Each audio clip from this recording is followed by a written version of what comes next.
Welcome to the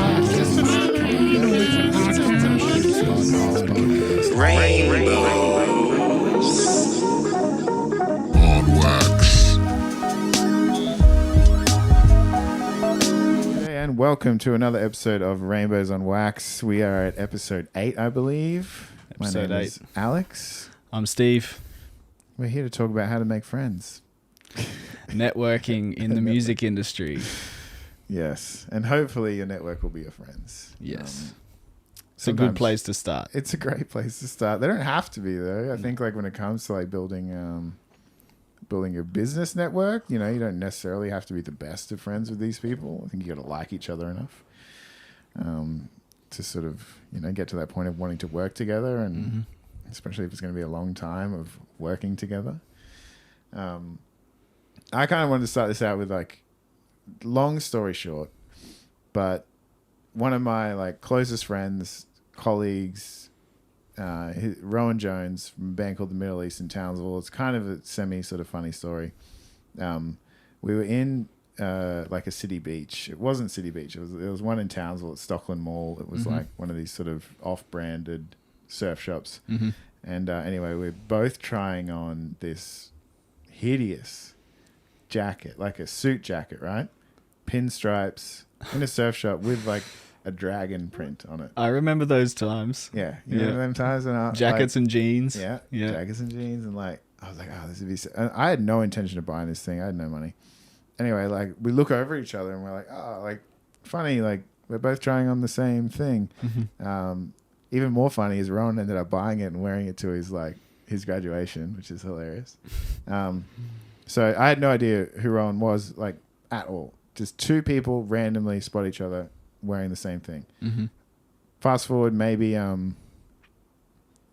week or two, we kind of run into each other in the shopping center, and I'm with my buddies, and we'd started a band. And, you know, he looked like he played in a band. Anyway, he came up and he was like, oh, like we should do a show together. You know, we got chatting, find out that we both play music. We should play a show together. And I was like, yeah, dude, 100%. Like, we should definitely do a show. And then as he walked away, my buddy Tristan was like, dude, you shouldn't have said that. Like, his band could be like super shit. We don't want him like playing with us if he's in like a shit band. And I was like, okay, like, all right. Like, I'm pretty sure like none of us are very good. Anyway, fast forward like 2 weeks later, I think maybe, or a month later, we're at Air, Battle of the Bands. And Rowan's band was there. Our band was there. We were kind of like, hey, like we'd met each other once or twice before. Anyway, they played and just blew everyone, in my opinion, out of the water. They're doing like backflips on stage. They're spinning guitars, playing this insane metal music that I was dipping my toe in punk music and emo, but hadn't heard this like really kind of violent Christian metal. And they were just unbelievable. So good. Anyway, I just thought it was like an interesting way to make a friend, right? Like we both kind of had to put ourselves out there. I remember after the gig as well, Rowan, you know, because this is like right at the beginning of phones. Like I probably had a mobile phone. Flip phones. Yeah, something like that. Yeah. Or maybe I borrowed my mom's. Maybe you would exchange like your home phone. Yep. Or MSN Messenger or something like that. Yep. Anyway, at the end of the gig, like, you know, me and Rowan are chatting, and he was like, oh, my favorite band is like The Chariot. That's kind of like who we were playing, but I like this other band called Copeland as well. And he had their CDs. Like, he had the Chariot CD and a Copeland CD, like actual CDs. And he was like, here, man, take them and burn them. And I was like, I've met you like twice. Like, I don't have your phone number. Like, I probably like barely remembered his name. I'm so bad with names. And this guy's like handing me two of his like favorite CDs to listen to and to like go home and rip copies of. And I was like, how cool is that? Like, so, you know, I go home and I burn the CDs and fall in love with both bands. Like Copeland have got to be one of my all-time favorite bands. Anyway, so we became friends. You know, we started playing shows together, hanging out. Turns out like his really close friend, Aaron Lindby, we nicknamed him Weed because he grew really fast, lived like, you know, a few streets away from me. I became a part of like their community that they, you know, this great group of friends, amazing musicians, eventually formed the band The Middle East to do such great things, still do great things. So yeah, now Rowan and I guess I was probably 15. I'm 35 now, so we've been friends 20 years. Big part of my life, big part of my network indirectly as well. I mean, it's how I met Matt Corby was through Rowan. Matt had, I guess met them through mutual friends. So networking from like a friendship level has got to be where it all starts. Birds of feather flock together. Exactly. Yeah. Same jacket.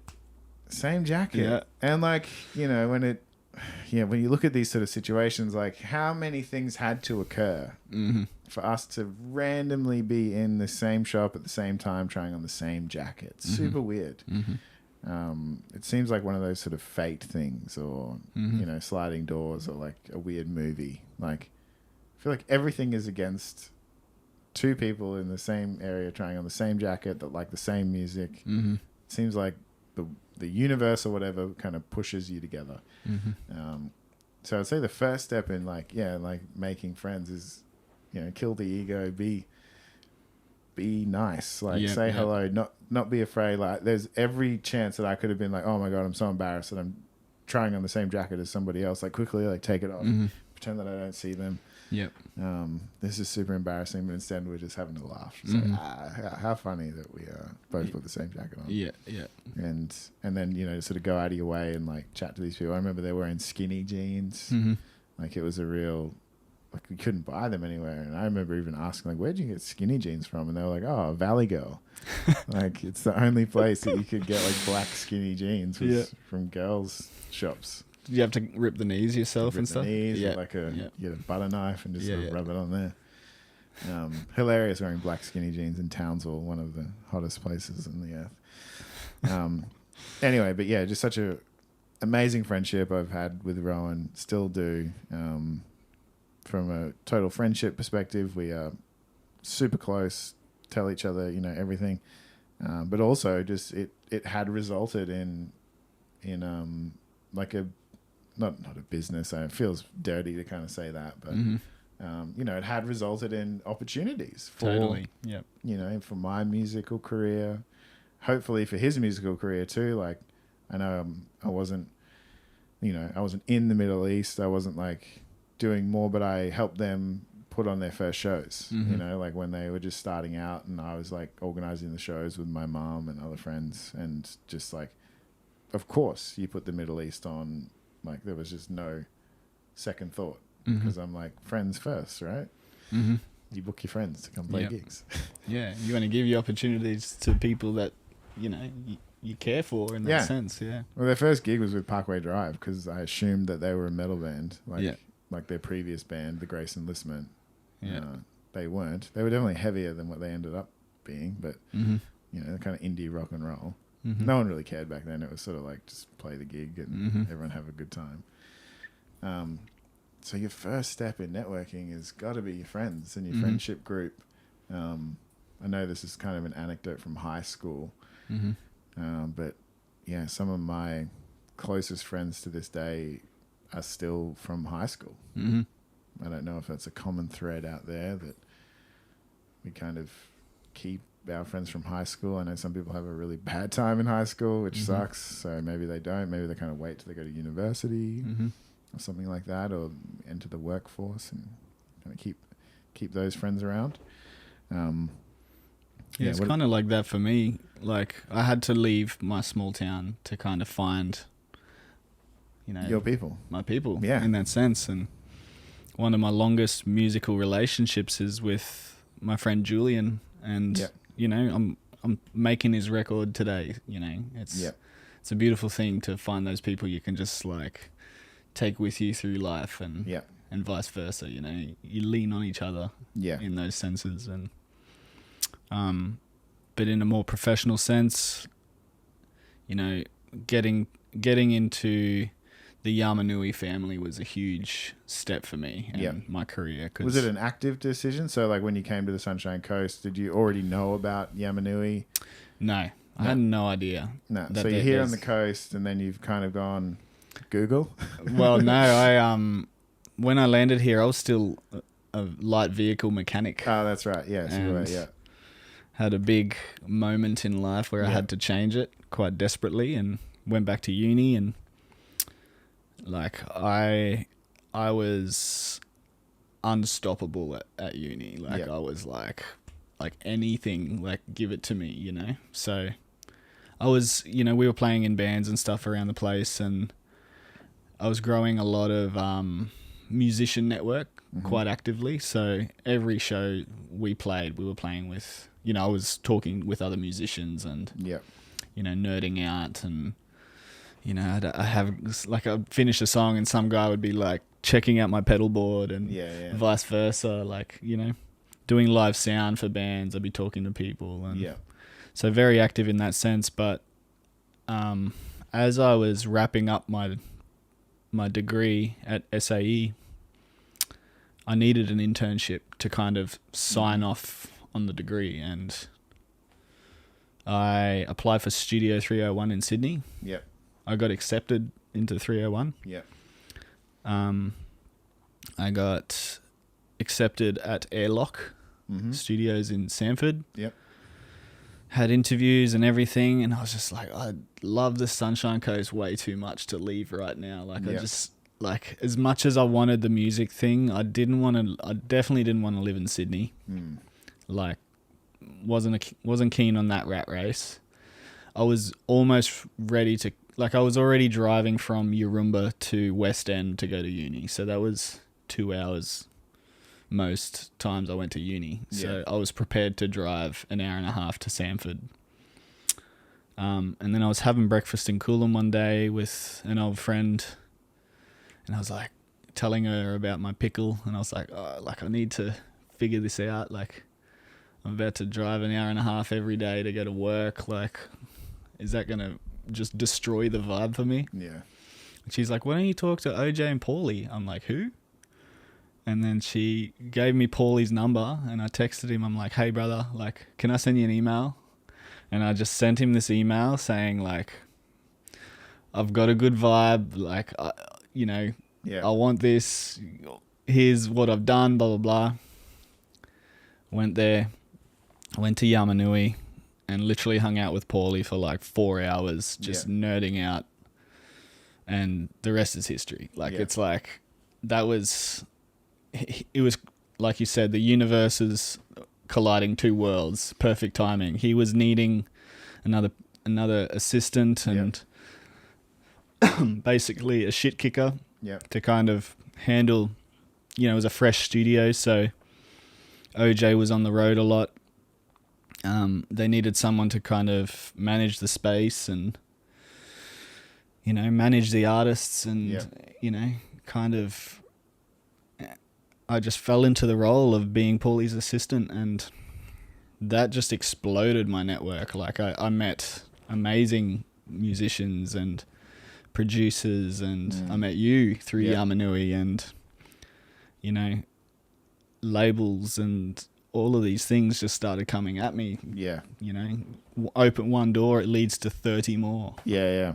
I guess that's the cool thing with networking is like you do one thing, and then potentially it creates this sort of passive way of creating networks. And you're right, it's the people that you keep.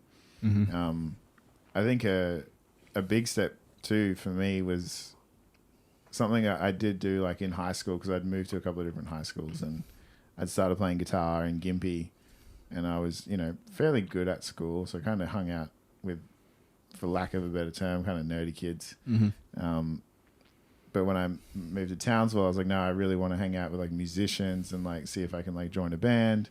So I let people know that like, oh, I can play guitar. And, word got around the school, and there was a band there. They were called Return to Sender, I think, or something at the time, just doing punk covers. And they asked me to join. And like, that was sort of the beginning of like me kind of and my musical journey. But I definitely actively thought about that. It was like, no, I want to make friends like with musicians. As much as I love hanging out with nerds too, it's nothing like that. But those kind of cool skater muso types, like they're definitely a bit, hard to crack sometimes. Like they've got their crew, they've got their people. It's hard to sort of infiltrate and become a part of their team, especially like I was coming from Gympie up to Townsville. Some of these kids have been going to school forever together. You know, they've known each other a long time. But then you have that mutual respect that, you know, you play guitar and you're keen to do something fun. It happened again later in life where, you know, I was doing live sound and I'd do like, you know, different live sound gigs, and then I'd work in coffee shops as well. And I'd met Matt through Rowan.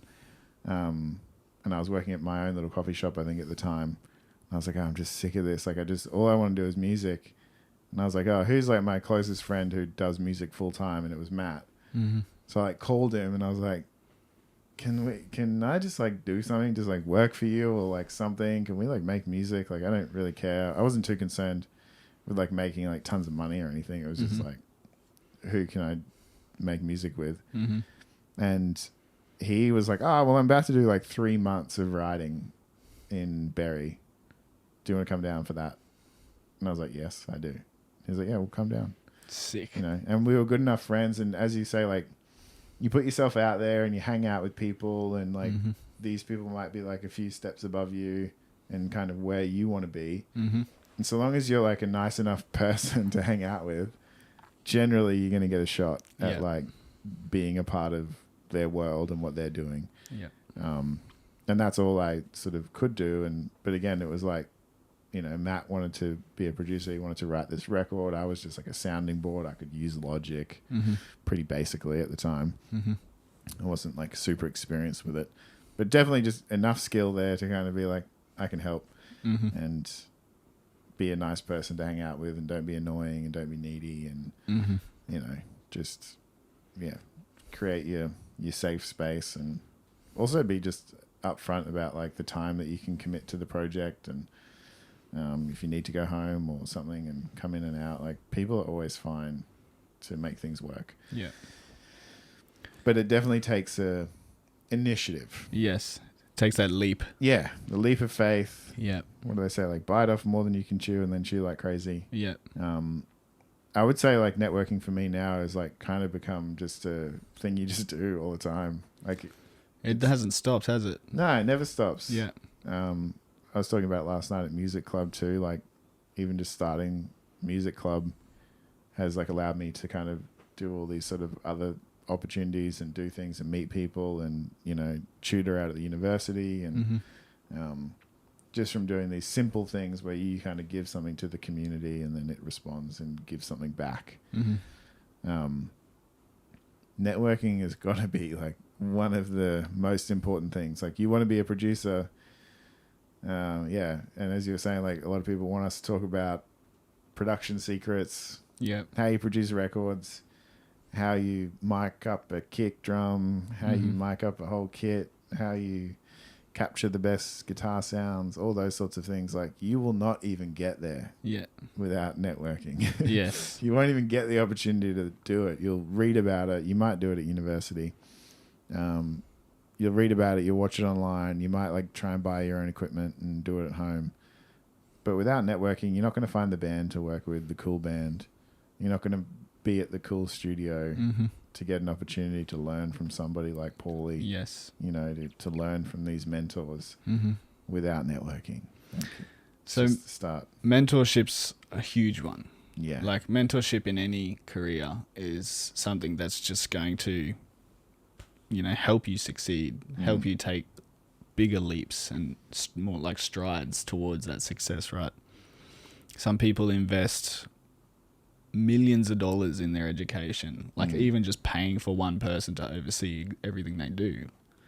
Have you had any notable mentors like through your time so far? Yeah, I think heaps, or definitely at least a few. I'd say when I was kind of younger, I was like a bit anti-mentor, which is, you know, probably not the best way to be. I sort of thought, you know, I'm 18, I know everything. I'd say the first like big one was probably someone like James Tidswell from Violent Soho when I met him. Real advice, like good advice about music and the music industry. You know, and then meeting Corby as well. Like, I guess, even though we're sort of like, I mean, he's a year younger than me. There was this sort of mutual mentorship that was kind of happening. I guess like I was helping him and he was helping me. Yeah. In a lot of ways, like we were kind of finding this middle ground. And now there's all sorts of people I consider to be mentors that are, kind of colleague mentors as well. Just people you can learn anything from, basically. Yeah, exactly. People that you can go to for advice. Todd Wagstaff, who's Matt's manager, has just been epic. Like, just such a, interesting, knowledgeable guy. He's very opinionated. I love his opinions. I love that he's opinionated. I love arguing with him because I'm opinionated too. But, he's been awesome the last like few years. And, Paul Harris at Warner, just the, I don't talk to him every day, but when we do see each other once every few months, there's always a piece of advice I'll take from him. Yeah. And what he's done in the music industry and how he's helped artists and how he's sort of just even the small things that he's done along the way that have resulted in big outcomes for artists. Yeah. Could be as simple as a conversation. Yeah. As simple as like the record that you're working on is not good enough. Go and try again. And then they come back with a hit record. Yeah. But it takes like those certain people to kind of give that advice. Yeah. To sort of get to that next stage. I kind of almost look at everyone like a bit of a mentor. I try to be a mentor as well, I guess too. Like I try and teach people and like educate young people and communicate like what we're doing now, just sort of sharing my advice from the level that I'm at. But a lot of it is just kind of either recirculated from people above or below, Exactly. I feel like you learn so much from your students, people that want to learn from you, you learn so much from them. It's got to be this sort of mutual thing. Marty Court is another like big mentor.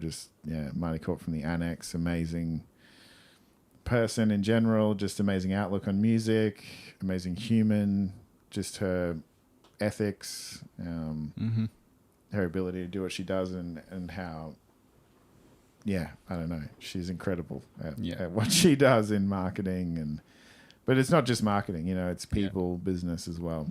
Totally. It's not people. just the music industry, right? No, we all slap our work hat on when it comes down to it. But as you know, like, even when it comes to sort of producing a record, it's like, yes, we're plugging in mics, we're plugging in preamps, we're plugging in compressors, we're patching stuff in, we're setting stuff up in a room. And when you're good at that, and when you've worked in a studio a long time, probably takes 20 minutes, an hour to get a setup going. Doesn't take that long. Some studios, like Matt's studios, just always set up. Walk in, switch it on, it's good to go. Yeah. So the rest of your day is spent, dealing with people, getting them ready. It's probably more important, like the tea and coffee that you're drinking in the morning and the conversation that you're having is way more important than how you've mic'd up that kick drum for the end result. So if you got a grumpy musician, like it's just not going to be a fun day. Definitely. So that's more important when it comes to production. And that takes time to understand. I think, when I was younger, I didn't know that necessarily. Or I didn't care. I was aware of like other people's feelings. And like, I was like, oh, we're in a studio. We're having a good time. Like, why isn't everyone just stoked? Yeah. And then you realize like, there's aspects of life that people are trying to deal with and pressure. Yeah. Networking on a professional level, I guess like a big one would be like Big Sound. Have you been to Big Sound? I haven't been to a Big Sound yet. Yeah. No. But I know those music conferences can really help out. Like South by Southwest is here in Australia now, not just Texas. Yeah. I'd say you're right though. Like Big Sound is not necessarily for producers. No. It sort of can be, but it's not like geared around like the music production. There is people there who are hopefully aware of these producers. It's going to result in work. I think the big thing with something like Big Sound is that young artists may not be aware of is I would say like 95% of the meetings, maybe not that high, maybe 80% of the meetings, let's say, organized before the conference. Yeah. So The conference is more like a showcase. there's showcases, there's talks and things like Yeah. that. Yeah, and you might run into people, absolutely. Yeah. But, you know, if you're wanting to have like kind of a serious meeting with somebody or catch up with somebody, you've Yeah. hopefully organized it beforehand. Yeah. Because a lot of these people are kind of booked up. And then when it comes to the social side of it, they want to be social with their friends. And, you know, a lot of these people are working, you know, even like us, we're on the Sunshine Coast. A lot of this industry is all around the world. The musos live everywhere. The industry is everywhere. You know, you might be working with somebody who works with a label out of the US or a manager that lives in Sydney, or you don't see them all the time. So the conferences are kind of a good opportunity for the music industry to kind of come together, and all these people that they work with see each other face to face and, you know, have a drink or have a feed or something like that. Yeah. That's really what these conferences are kind of built for. And I'd say young artists need to understand that and find the meetings and sort of research these people before just kind of going in blindly. Yeah. And hopefully you're just going to run into somebody. Yeah.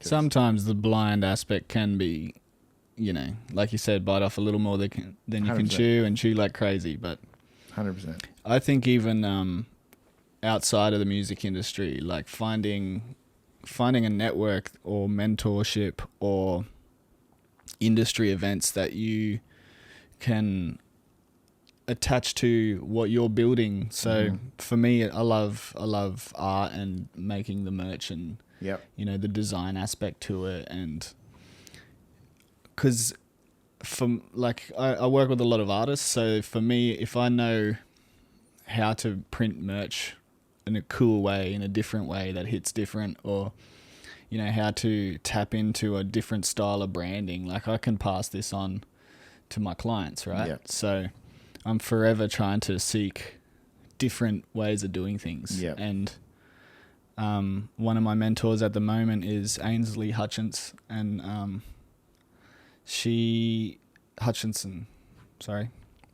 Sticks and Stones Agency. Something Very Special is her clothing brand, like massive success already. Yep. So pulling little nuggets of information and value from her is just something that like you can't really put a price on, you know, and Because you can apply it to your own exactly outlet. right. You know, you can learn something from her, and, Yep.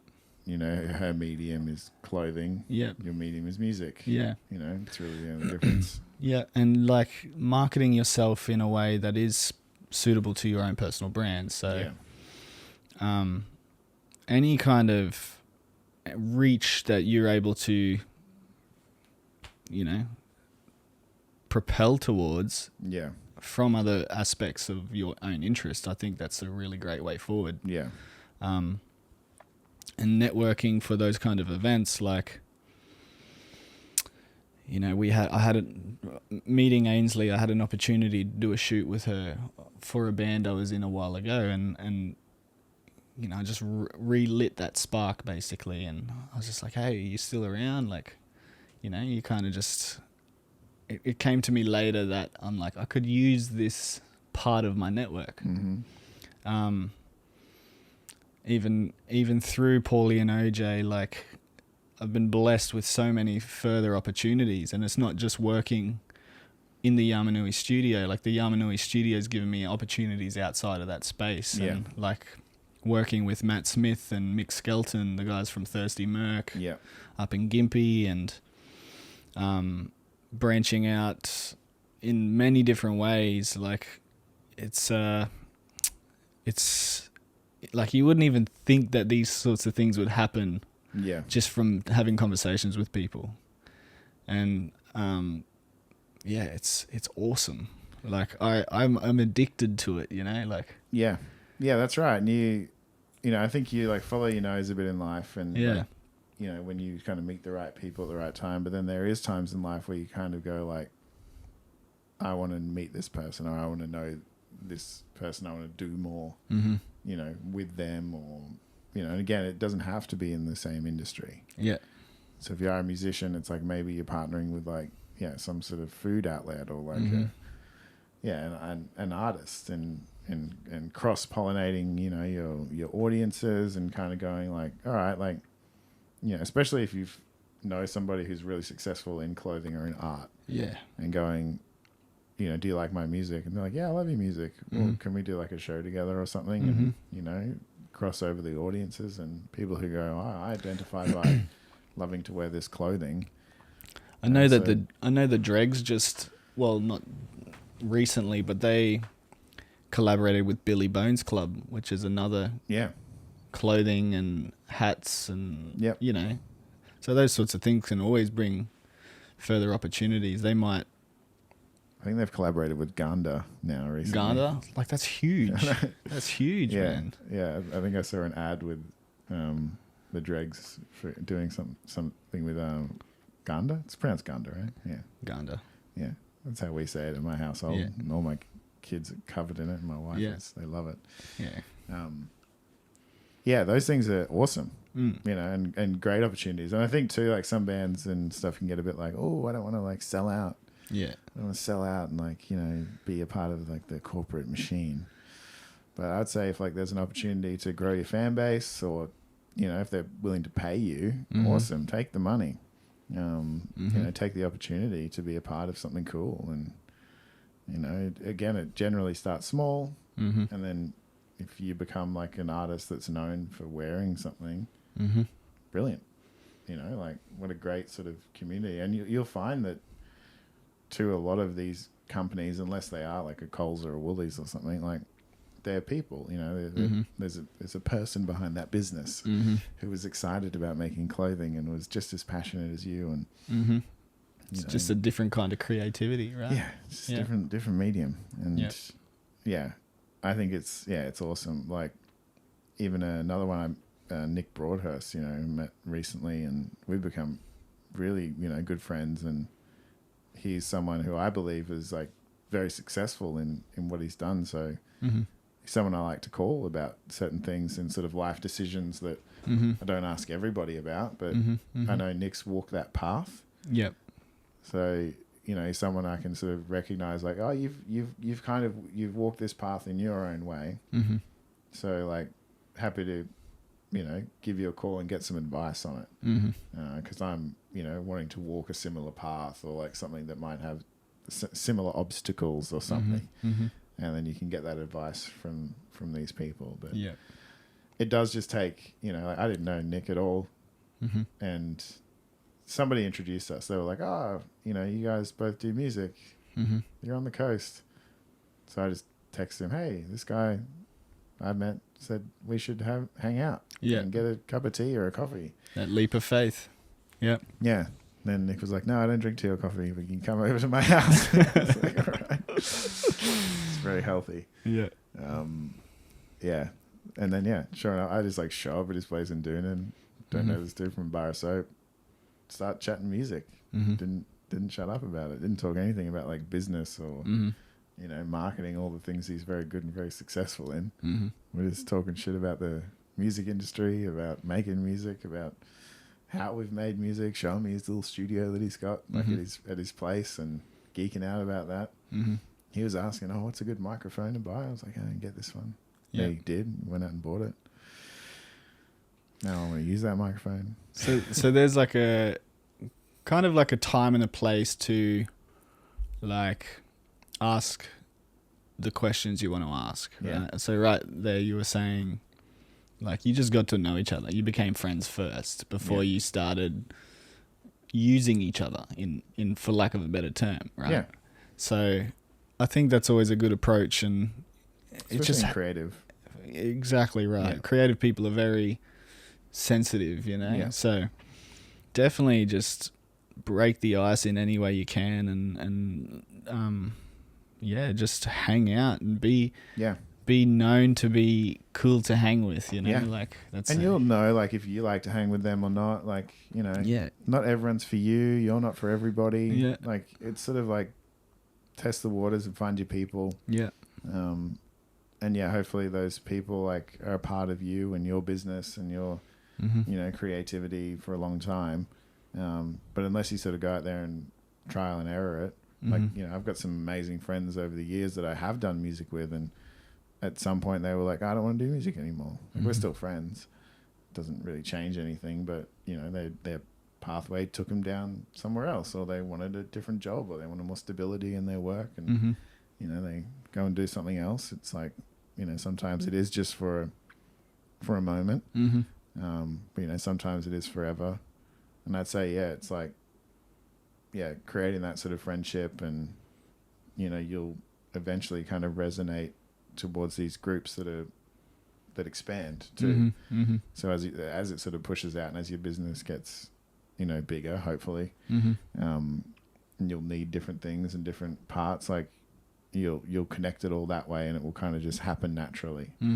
Like you might resonate towards certain people, so that way you resonate towards certain labels and certain marketing, certain PR companies, certain clothing brands, and you'll probably find they all kind of somehow know each other already. Yeah. Especially if you're younger, kind of moving into these communities.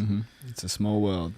It is. Yeah. Yeah. You see, it's all sort of connected, and all sort of sparking out of different places. And yeah, it just starts from taking that leap of faith and going, "G'day, my name's Alex. How you going? What do you do? Like, good to meet you.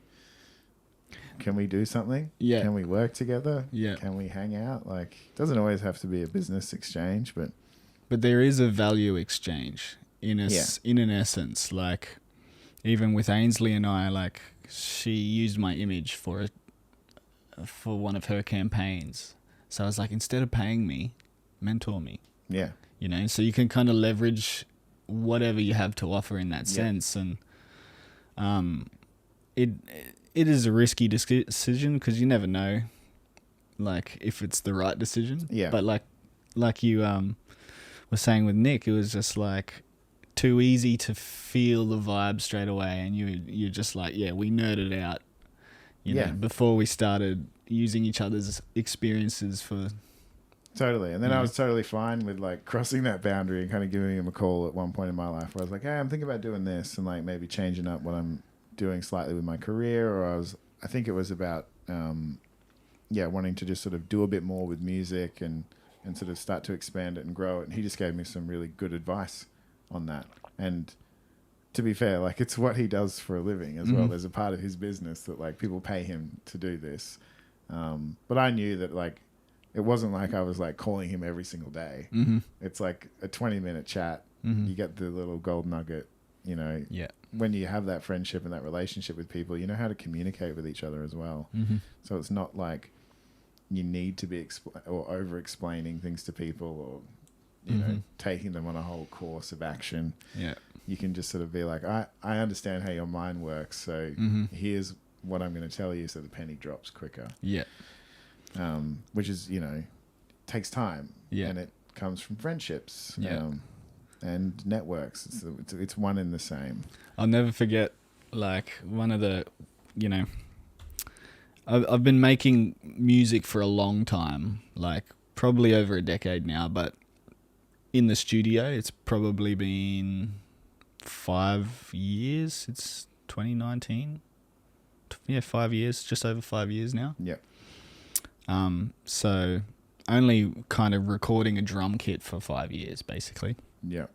And I remember the first time I pulled it off, I was just like so stoked. I was like, Paulie, check this out.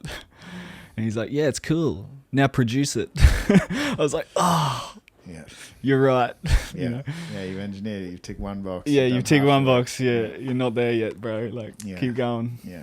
I'm like you said, you need that trust first to be able to be like, you know, you can wear someone's feedback in the right way, and not take offense to it, and just be like, you're right. Yeah, you know, here I go again. I'm going deeper. That's right. Yeah, exactly. Pennies drop for people at all different times and different methods. Yeah, I find that I'm real slow to a lot of stuff. Like, it takes me just a really long time to learn anything, to understand anything. So I need people around me who are like patient as well, and I'm patient for them. you know, for them figuring out their thing that they're doing. Mm-hmm. You know, I don't think it's like you can just necessarily tell everyone this is how it is. Like some people might learn how to engineer a drum kit in 5 months. Mm-hmm. Some people it takes 5 years, you know, like it's just different for everyone until you found exactly kind of what you're looking for. With, you know, the eventual outcome of how something sounds. And you'll always seek, like you'll always be learning. And there'll be a new technology that comes out, or you know. And then you start it, but it starts to be really fun. Then. Yeah. Like when you start to enter into mastery of anything. Yeah. Like you're always learning, even if you are a master. Yeah. And then, but it becomes really fun because then you're bending rules and you're changing things and you're creating this sort of other thing. You're recognizing different parts and different aspects or elements of the human side of producing records. You know, I'd say there's plenty of people out there who are just so amazing at engineering and production, but not the human element of it. You know, and there's probably people that are like your Rick Rubins. They probably really understand the human side of it, and they employ people to do the other stuff that they can't necessarily do. But in that is the human element too. They're recognizing these engineers, these producers, these players to come and put them all together to make this thing, and it comes from network and friendships and going like, you know, I'm sure Rick and, you know, any of these sort of producers or artists that go like, all right, we've got this artist or a singer, for instance, but they need a band.